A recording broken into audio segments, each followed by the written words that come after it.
Yeah. My God. It was in King Circle, Shanmukhananda. And I think that was a good opportunity because a lot of us became friends during the Korea experience, and we're still friends today. So that was a really formative memory of My. of first year. True. I think that that is one common factor amongst all. Everyone, yeah. I would have said the sports as well, but unfortunately our class never did well. We always lost, although I have to say the girls team won a number of trophies. So but the guys were atrocious. Absolutely atrocious. Oh my. With that note, as a production alum, I'm going to introduce our computer science alum today. Yes. And on a special day, we're going to be doing an alumni spotlight on Subrai Pai, who is our alumni. Yeah. Proud computer science department. Yes. It was computer engineering back then. Computer engineering. It was computer engineering back then, but yeah, a proud alumni. Absolutely. We are very proud of you as well. Thank you. And thank you for joining us today and sharing your thoughts. So tell us a little bit which year, how did you to college, these slopes? Slopes, I'll tell you, the slopes were a key reason why I decided to join Angle. So I am from the 2008 to 2012 batch, right? 2012 pass out. And I think during that time, CET was the main exam during which, so I had the option of Father Agnes. So I was staying in Vadala at that time. And so you had VIT, which was in Vadala, Vidyalankar Institute, which was very close. Then I had Father Agnel as one, and then I had PSEC as another option. Oh yeah. Yeah. So VIT, I was like, definitely not going. I don't want to be so close to home, right? College was one where I wanted to explore going away from my house. And then the option was between PSEC and Father Agnel. PSEC, very tempted because of you had Jai Jawan right in front of PSEC, which is one of my favorites. But finally, the bandstand location won over, and I'm a big SIK fan. I was there. So yeah, I took admission in back then it was called computer engineering. And yeah, that was the start of my journey. Lovely. My 2008. Yeah. Just after India had won the T20 World Cup for the first time. Back then, if you can remember, it's what, 15 years? Yes, 15 years. Yeah, it's been quite a while. Lovely. And so, how was the excitement when you had joined in? You had selected computer science, or did you ever have another option? No, I think computer science was my preferred choice. It was my preference as well. Computer science was my preference, and that preference was driven more with an interest in technology in general, interest in computers, interest in technology. And that's where, of all the branches, I think back then it was IT, electronics, production, and computers for the 4 branches available. I felt computer science was the most suited to what I thought was my interest back then. I have to admit. It wasn't a very well-researched, well-thought-out decision that I wanted. I went with my gut, and I'm glad it led me in the right direction. Lovely. Yeah. So I think first year itself we had C++. Yes. So I'll tell you, we had Sem 1 C, C++, Sem 2 we had Java. We were taught Java second semester. Second semester was Java. I still remember we had physics, chemistry, mechanics as well. Yeah, those were there. Common sir. Yes. And I think that introduction to the actual technical world of computers was very essential, since it did help me gain an insight. From the outside, computers seem very exciting. All your movies have these hackers who hack it in 10 seconds. Yeah. And here we were trying to print Hello World, and it took us 45 minutes to do that. Yeah. So I think it was definitely a good introduction to the reality of what it does. And I'm glad that grounding was provided I think then it must have straight gone on a rocket ship. I think you must have had database. Yes, we had DBMS, we had algorithms, Yes. data structures. Then later on we had microprocessors, computer vision, robotics, HCI, some of the subjects. And I think the good part is the ability to, not only get the theoretical understanding, but also the practical experience as well. I think the exposure Crescendo I just saw was held, I believe, this week. Yes. I think that was I was a part of the CSI. Is it still there? The Computer Society of India. Yes. Yeah. So I was a part of CSI as well. So that was a good exposure. We used to host event, paper presentation competitions and so on, and also attend other colleges. So I think that gave a very good experience and exposure to interacting with other folks. Lovely. I think that's one of the questions that we have is any particular projects or classes that were really, a pivoting point in your engineering? Yeah, so I think one thing was, I do remember something that was which is still very fresh, is me and a friend, we decided to take part in a paper presentation competition, right? And our paper was on cloud computing, which was a new and emerging technology. Yes.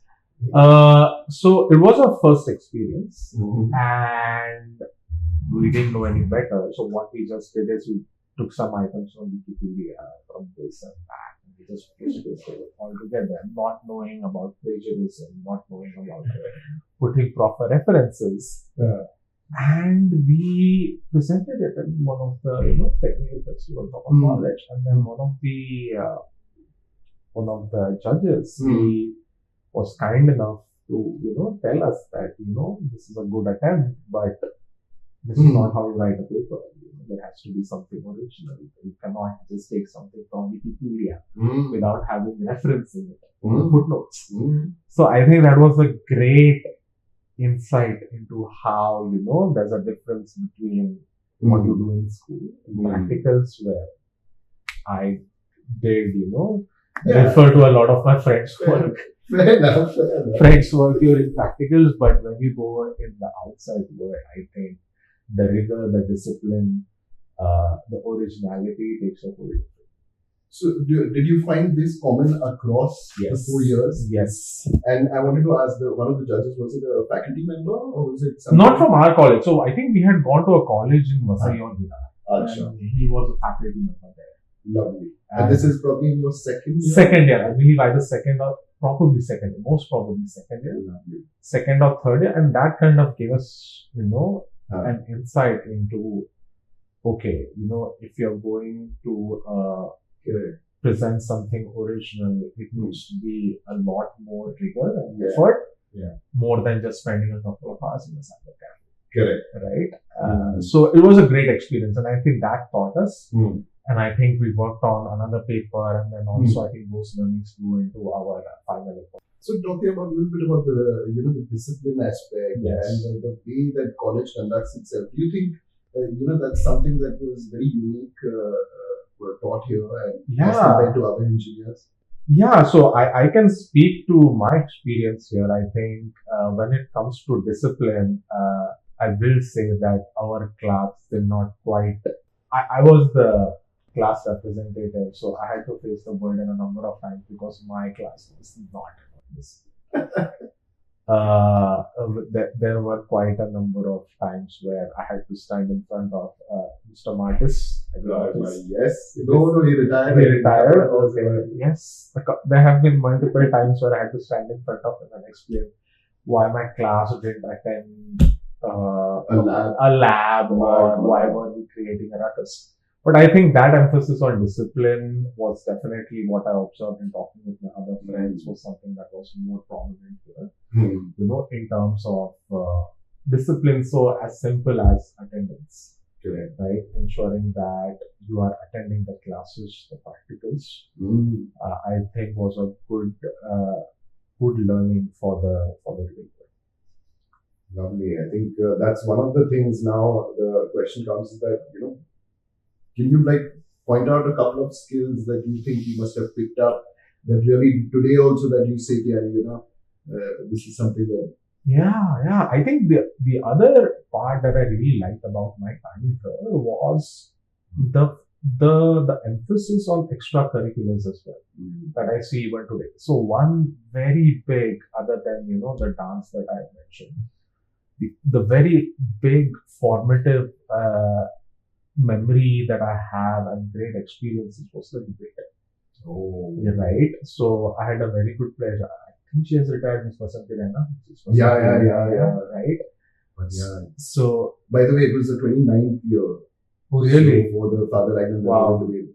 Wow. It's actually getting covered by the law. Yes. When is it? It happened, I think, in August last week. If I'm not wrong. It happened in August. Okay. And next year I'll definitely make it a point. We will send out invites, definitely. Because that was, I think, for me, someone who I think I liked, to participate in debate. I've never done it, but that was a great experience. Not only participating, but also organizing. Right, working with different folks from different colleges, with teachers, professors, organizing that. I think that really helped me in interacting or working with different stakeholders. Right, so debates were a great memory, which I still fondly recollect even to this day. So yeah, I think the focus, coming back to my original point, the focus on extracurricular, right? Not only debates, I mentioned even sports as well. Euphoria was another one where I think the entire class just came together to win. So those were, I think, the focus on extracurriculars. Not only because I think what I have realized is what you learn in classroom is just one thing, but you learn a lot outside as well. Right, and I think that was something that was very well emphasized at CRCE. Lovely, I think, and with this new journey that you have taken, I think as a startup entrepreneur, I think work doesn't just happen in the meeting rooms; it happens outside as well, and I think that's such a. It happens everywhere. I think the move from a company with 10,000 plus employees. I'll come to it. Come to it. As a matter of fact, let me first start off. Go back to I think final year and So any fond memories of a class that I think. So I think the project, our final year project, was great fun. I think, and because the other memories that I have is I was also not only the class representative but also the training and placement coordinator. Oh, lovely. So I do have fond memories of multiple companies like TCS and everyone coming for recruitment, and then I think that was the first year Samvad had just opened. Must be, I think, yes. Probably right around that time. It was, if not the first year, the starting couple of years. And 9th floor, the auditorium. Yes, like our entire, I think half the college was just sitting in Samvad. And I think it was at like 6 o'clock, 7 o'clock, where then, the TCS interviews were still going on. So final year memories, and of course the industrial visits, where we learned a lot. Okay. Industrial visits. That's also fond memory because we were, we were a part of CSI.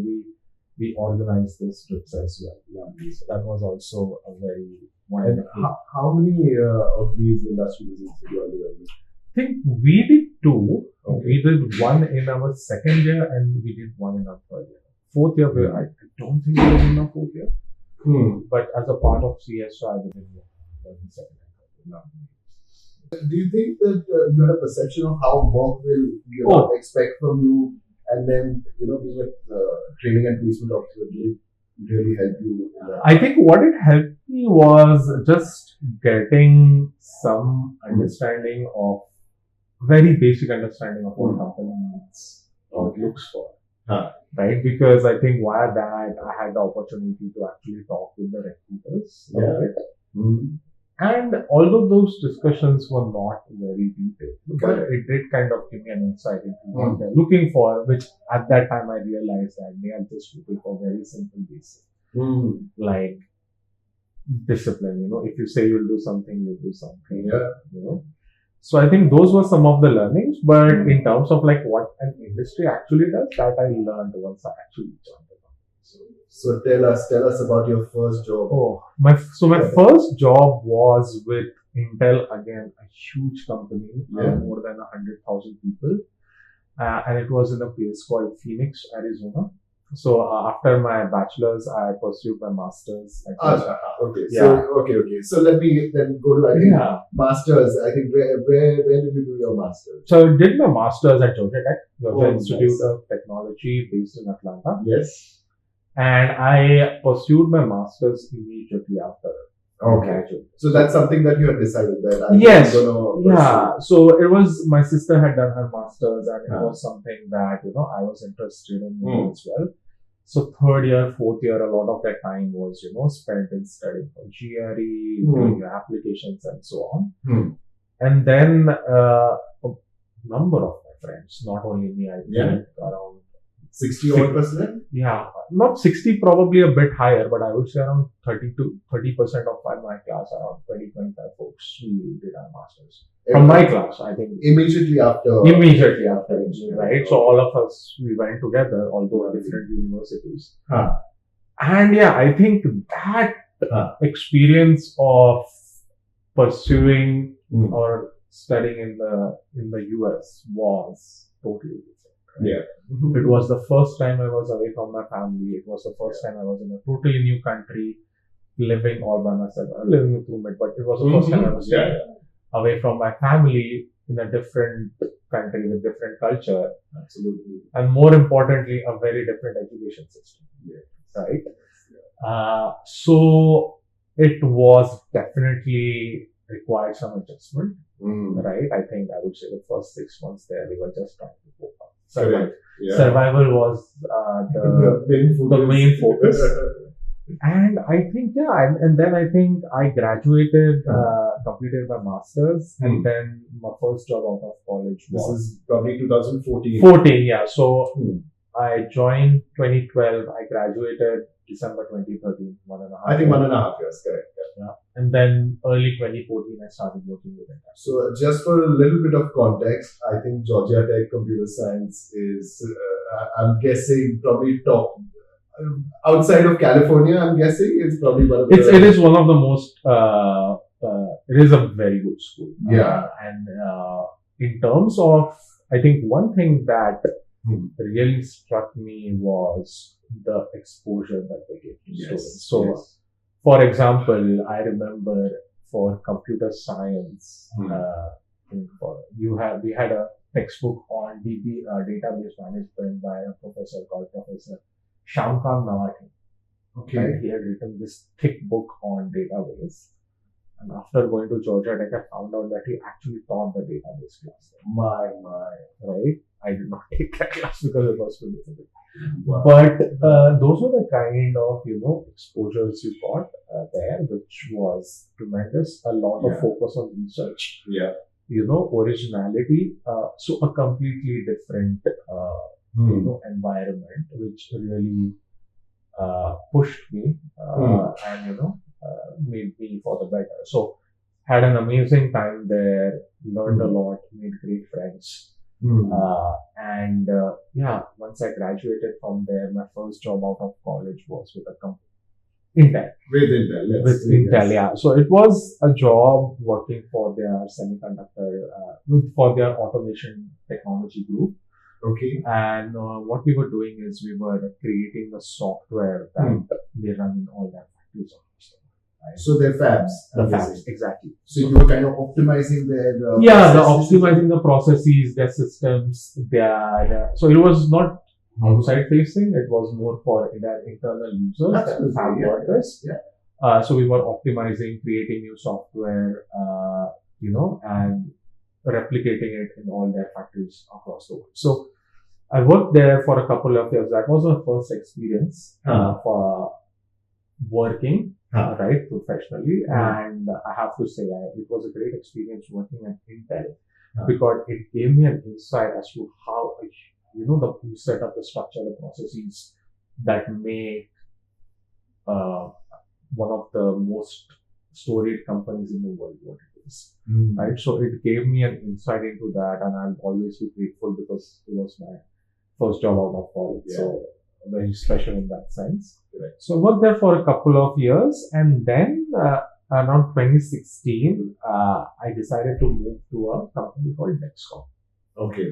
So interestingly, I had actually interned at Dexcom when I During your masters. during my masters. Okay. So during my masters, I was working with a professor from UCSD. Oh, so you were doing research as well? I was doing research. Oh, lovely. Yeah. Okay. So I was doing research. I was doing research with a professor there, and what we were trying to do is we're trying to analyze different physiological data from that of patients with diabetes and trying to see if we could correlate or predict blood glucose value. Oh my, so this is quite early, as in this has been a constant circle. So I stumbled across that project by chance. Okay. And it was something that hit very close to my heart. So I started collaborating with professors there. And then one of the professors who I was working with said, hey, I work at UCSD, which is University of California, San Diego. Okay. He was a professor there. He said, hey, look, I have a research group here. Yeah. Why don't you come in the summer and continue your research? I said, sure, California, San Diego seems a great place. Yeah. I would love to explore. So with my bags, I went to California. And then after going there, I realized that my internship was actually funded by this company called Dexcom. I hadn't heard about Dexcom. I didn't know what they did. I didn't even know about that technology, right? Back then, Dexcom was a very small company. Okay. So that's how I got into touch with folks at Dexcom. And so my internship there was split into two parts. One part was research, working with the UCSD professor, and then one part was industry, working for Dexcom. So it was a good mixture and gave me exposure into both industry and academia. And I believe the company is focused on medical? Yes. So Dexcom as a company makes continuous glucose monitors. And basically what it is a small sensor that continuously measures your blood glucose. I believe the ones that nowadays come up fixed on your Yes. So that's our competitor. Unfortunately, it's not available in India, but they're the main the equivalent of that. So right now it is everywhere, like you said, it's very mainstream and common. 10 years ago, it was a very emerging technology. Niche, I'm guessing. It was a very niche. Only a small amount of patients used it, right? So I, connected with folks at Dexcom, and then back then, this is 2013, right? Probably smartphones were just starting off. Yeah, I'm guessing. Right. Android and iOS phones weren't there. I think we used the Nokia phones. Wasn't the connected world The connected world wasn't there. So definitely smartwatches still wasn't a thing. Yeah. But one of the things that my manager then, he's SVP of product now at Dexcom, he said, hey, I see this world moving in a more connected ecosystem. I would love to see how that glucose data would look on a smartwatch. There was no Apple Watch. There was no nothing. I'm guessing the smartest watch then was a Casio with that. It was a Pebble. So Pebble was a Kickstarter project. Okay. It was a small startup that was coming up, and we had this smartness, bands with e-ink that had come up. So what we did was we prototyped how those glucose values would look on, like a wrist-worn display, because back then they used to carry like a receiver to view that data. And that work went well. We managed to get a patent out of it. And so that's how I got into, that was my first foray in the healthcare space, working with a medtech company. So I made I had good relations with the folks at Dexcom. So then I went back to Intel. And then I was, Intel was great, but I wanted to do something that was much closer. Right? And since I'm a diabetic myself, I wanted to move into the healthcare space because I had gotten a glimpse of what working in diabetes looks like. So in 2016, one thing led to another, and the team at Dexcom, my manager then was like, hey, I'm starting a new team here of product management. Would you like to be, would you like to come and join? I said, where would it be based? He said, San Diego. I'm like, great, done. So I moved from Intel to Dexcom in 2016. Nice. And from 2016 to till early this year, till July of this year, I was with Dexcom. Right. Yeah, and so for those 8 years, I've seen that company grow from probably 2,000 employees to now it's more than 10,000 plus employees. So I've seen that growth. I've been involved in a number of different projects. But yeah, that was something that was. Tell us a little bit about Dexcom and this journey of from research in college to now being cutting edge with. So Dexcom was a great experience. I think there are very few instances where you are at the right place at the right time, and I would say my time at Dexcom was just that, because I literally saw the company grow from a small company to now it's a global brand, right? And the exposure that I got, the relationships that I made, the mentors I made, I'm still in touch with them today, even after moving back. So I have nothing but gratitude and good things to say for my time at Dexcom. And when I was making the move from Dexcom, I told the team, which still true today, that even when Dexcom decides to come to India, I'll be a cheerleader cheering from the sideline. So I had a great time there. I think it really taught me again, medtech as a field, as an industry is so different from your other industries, right? The development cycles are slower. A lot of focus on safety, right? So the growth that you see other consumer tech companies is hardly. It's very difficult to observe that. I believe there must be a lot of regulation also. A lot of regulatory, right? Any small change that you do, there has to be a complete analysis from a regulatory perspective what's going on. So it definitely gave me an insight, and an exposure to create medtech products, number one. But then I think I was also fortunate to understand how to create medical technology that users want, right? Like that consumers also want. Because generally, when you think of medical devices, you think about those probes that a doctor uses. Very invasive technology. Very invasive, not user-friendly, like that's the mental model we have. But then at Dexcom, I was fortunate enough to be a part of a number of projects where we were trying to shift that, try to make products that are appealing to consumers, where user experience played a huge role. And I think that was a great learning, I would say, interacting and working with the team on that. And then also glucose monitoring as a technology, as a science, I think knowing or looking at how now it's been adopted globally. Definitely. So tell us a little bit about I'm guessing you were more research oriented than anything else.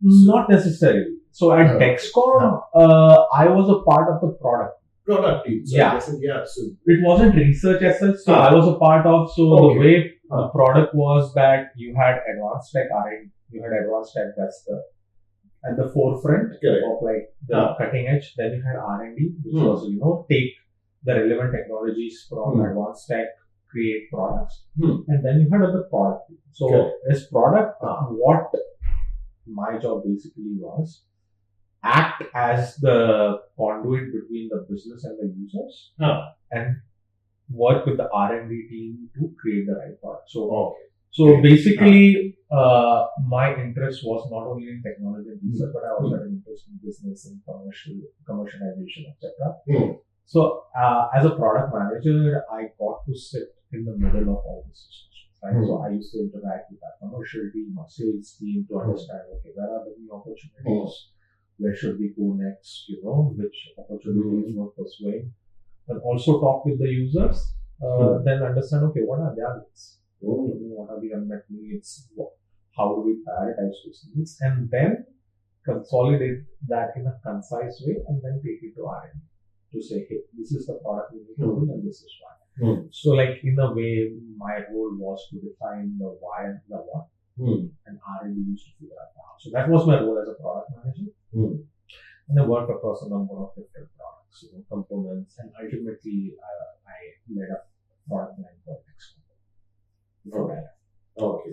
So tell us, some advice that you would give your students in saying that, for a product manager. Yeah.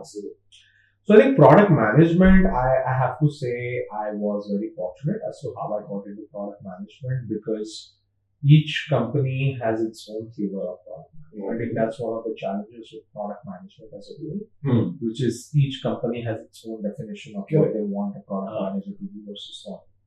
I think for me, a very key insight, or anyone who wants to do product management, I think one input that I always give from my personal experience is that as a product manager, you need to have a breadth of experience in different fields, but not necessarily that. Interesting. So, in terms of a product manager, my role, as I saw, was okay. You get in the room, you get input from different functions, but at the end of the day, you are the one who makes the call. Right? So you need to understand what the regulatory challenges, you need to understand what the technical issues are, you need to understand what the business constraints are, and then concisely evaluate based on all these different inputs what is the right thing to do and drive that. Right? So that means that you probably need to know, you need to have experience. Not experience will come with practice, but have knowledge of each of these differences so that you are able to evaluate. So, for example, a lot of people ask me for a product management, should I do an MBA, should I do a technical degree? What I tell them is, look, my technical degree helped me in terms of, okay, if this certain feature is going to take X amount of time, it helped me evaluate correctly. Right? And then I did my master's in computer science with a specialization in human-computer interaction. That helped me, the human-computer interaction part helped me prioritize user needs. Yes. Right? So, to get into product management, at least for me, a very key skill is context switching. Being able to switch from one function to another. In one meeting, you're talking regulatory strategy. Within 5 minutes, you're going to do a technical detailed discussions. So that ability to switch becomes very important. So, being a generalist rather than a specific field, I think would augur well for something like product management. Lovely. I think this is a point to note for students. Everybody who's pursuing product management, I think you're running it from the best. I think not the best, but I was fortunate enough to experience product management. Nothing but very unique, right? Very unique, medtech in product management, and that too, I was fortunate again. You hear the word fortunate a lot of times. That not only did I handle hardware, but I handled software as well. So there's, and I think that hardware experience is coming in helpful in my career because hardware is not easy. Hardware is capital intensive. So definitely those learnings are coming in. Lovely. So this is now, you're saying from 2014? 16, 8 years. So 2016 to 2020. And were you in San Diego throughout? Throughout. So the first, I would say, till pre-COVID, 5 days of work in office. And then after COVID, it was I can imagine. But San Diego, great place to be if you haven't been. Yeah, I can imagine. But another interesting question now that you are in medtech, yes, and you encounter something like a pandemic, right? And that's such a crazy transition it must have been. It was a huge transition. I think number one, it kind of highlighted the role technology plays, and most importantly for us at Nextcom, what it highlighted was the importance of being able to remotely monitor someone's vitals. So, for example, just one use case that came up with us was, so our devices, right? You wear a sensor, you get the data on your phone. Correct. The moment the pandemic started, we started getting a lot of inbound requests from hospitals who were saying, look, we have patients, who are probably COVID positive. We want to be able to monitor their blood glucose. But earlier, they used to probably do it with a fingerprint, but they are like, we don't want to go inside. Right? So what do we do? Can we use your product? And that was a So even the hospitals with their hospital beds was becoming a remote for yes, the nurses. they wanted to be able to monitor everything Because of the quarantine. because of the quarantine and just because resources and everything that COVID brought along with it. And our device initially was not approved for that use case, but it was a great example of how a use case came up and different functions work together. Our medical team regulated the government for us to get emergency medical approval so that we could use our device in that scenario.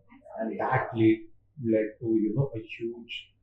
It was a big improvement over the current process of nurses and the doctors to be able to remotely monitor the blood glucose. And I think it's so interesting that I think since up to 2020, you must have always thought of regulation as so much of a package and so much documentation. And now in pandemic, government is saying that we are going we got emergency approvals, authorization, and it's a great example of how circumstances sometimes force you to think of things that are not. And I think I've seen this in industry as well, which is oftentimes we feel something is not possible till someone has forced us to do it. Correct. Right? So a pandemic made us do something that we weren't aware of needed to be done. Correct. There were other examples as well where we saw someone doing this and we're like, wait, what? We can do this better. So the ability to, constantly keep improving and keeping your eyes wide open was something that was, a key learning from there. I think two key learnings for our students. I think since you were in a role that, you always kept a flavor of every technology. And then you said, in some ways, jack of all trades, but... master of none as well. I don't want to say that. That's true. I mean, I'm not an expert. I would rather say master of some.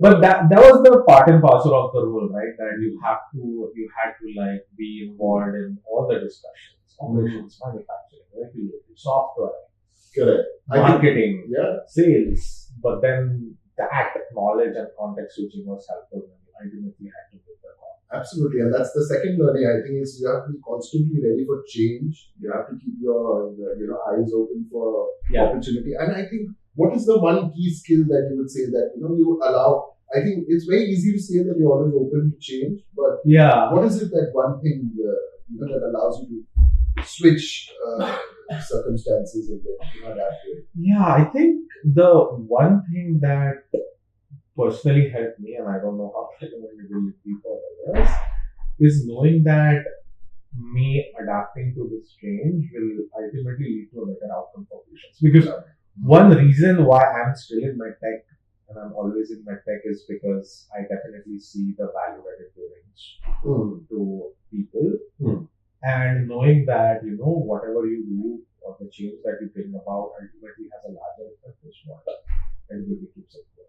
Lovely. I think students, if you can also align with your mission of a greater goal, and I think sometimes the organization's missions also, if you align well, I think there's a good drive that comes. There's good drive, It all depends on the culture and the mission of the, and not everyone has to do medtech. Right? But just something that you're very interested in and that drives you, I think it's and I think the culture also, from what I'm hearing, the company was very, I think, close-knit, and I think that helps in working, right? Yeah, 100%. I think there was always a very collaborative, user-focused culture, which existed and it still exists, right? So that was definitely great. So I think with that, now you've come to your journey where you are now a startup entrepreneur yourself. So tell us about how from coming from diabetes to cancer. Oh my. Okay. So I think this journey again, due to personal reasons, after spending 8 years in the US, I wanted to make a move back to India due to personal reasons. And since I would say around 8-10 months ago, I was looking for good opportunities. I had never worked in India, right? So that was another big question, which is interesting. So, and I had a very faint idea of the medtech space from what I was observing from thousands of miles away. So the first couple of months was spent in really trying to understand how is medtech in India? Like, what are some of the things people are doing? What are some of the challenges? Spoke to a number of people, and what I realized is in India, 80% of our medical devices are imported. Yeah. Right? True. You have a lot of companies coming in the software space, right? A number of companies like apps for mental health and even lifestyle management diseases. But when it comes to medical devices, right, a significant number of devices are still imported. So that told me that this is definitely an interesting space to get into. And then again, good fortune, my wife saw on Shark Tank India a gentleman presenting a very interesting concept. So this gentleman by the name of Mr. Raghuveer Surupa, he presented at Shark Tank India a device which helps cancer patients prevent hair loss during chemotherapy. Wow. Right? So hair loss during chemotherapy is one of the most common side effects, the most visible side effects, and one of the most terribly it's like a traumatic experience. Traumatic. Which is visible. Which is visible, right? And not to take away the cancer. And which is visible. And knowing how traumatic hair loss is, especially in a society in which we live, right, that was a very interesting problem statement for me. Right? So I saw the pitch on YouTube, and I was like, wow, this is a very interesting problem to solve. Yeah. Let me just talk to this guy. Reach out to him and see what he And this is why you were still in San Diego? While I was still in San Diego. This was probably like earlier this year in January or February. I was still in San Diego. I was working. So I just reached out to this guy and I just said, hey, great, would love to talk and learn. And I think this process just taught me that, hey, just reaching out to people for help works. Absolutely. We often think, okay, how will I reach out to them? They may be busy, not busy, but correct. 90% of the time, my experience was people reach out if you are genuine and courteous. Correct. He said, let's talk, and we started talking, and one thing led to another, and he said, you know what, your profile is very interesting, a very relevant profile. You have good experience that I think I would need to take my company to the next level. So that's how it started, and here I am today. So I joined this company leading their technology and product efforts as the Chief Technology Officer. And it's just been a couple of months. And it's been a great experience. I think the learnings that I've had in the cancer space, in the oncology space, in the Indian medtech space in general have been tremendous. And it's again, the same drive in Dexcom, which is ultimately helping people lead better lives. It's the same that we are driving here today as well. Is when you see and when we hear, patients saying that maintaining or preventing hair loss help me maintain my sense of dignity, help me get through my cancer therapy better. That is ultimately the validation there. So it's been a great experience, and I think as I said, Indian medtech, they still haven't been able to. There's still not an Indian medtech company that has made it globally. Right, and we hope that Stemtech will be able to do that. Wow, lovely! I think wish you the best on this journey. Awesome. There's a lot that we are, going to ping you on. Absolutely happy. You're there today judging us as an entrepreneur on one of our panels as well.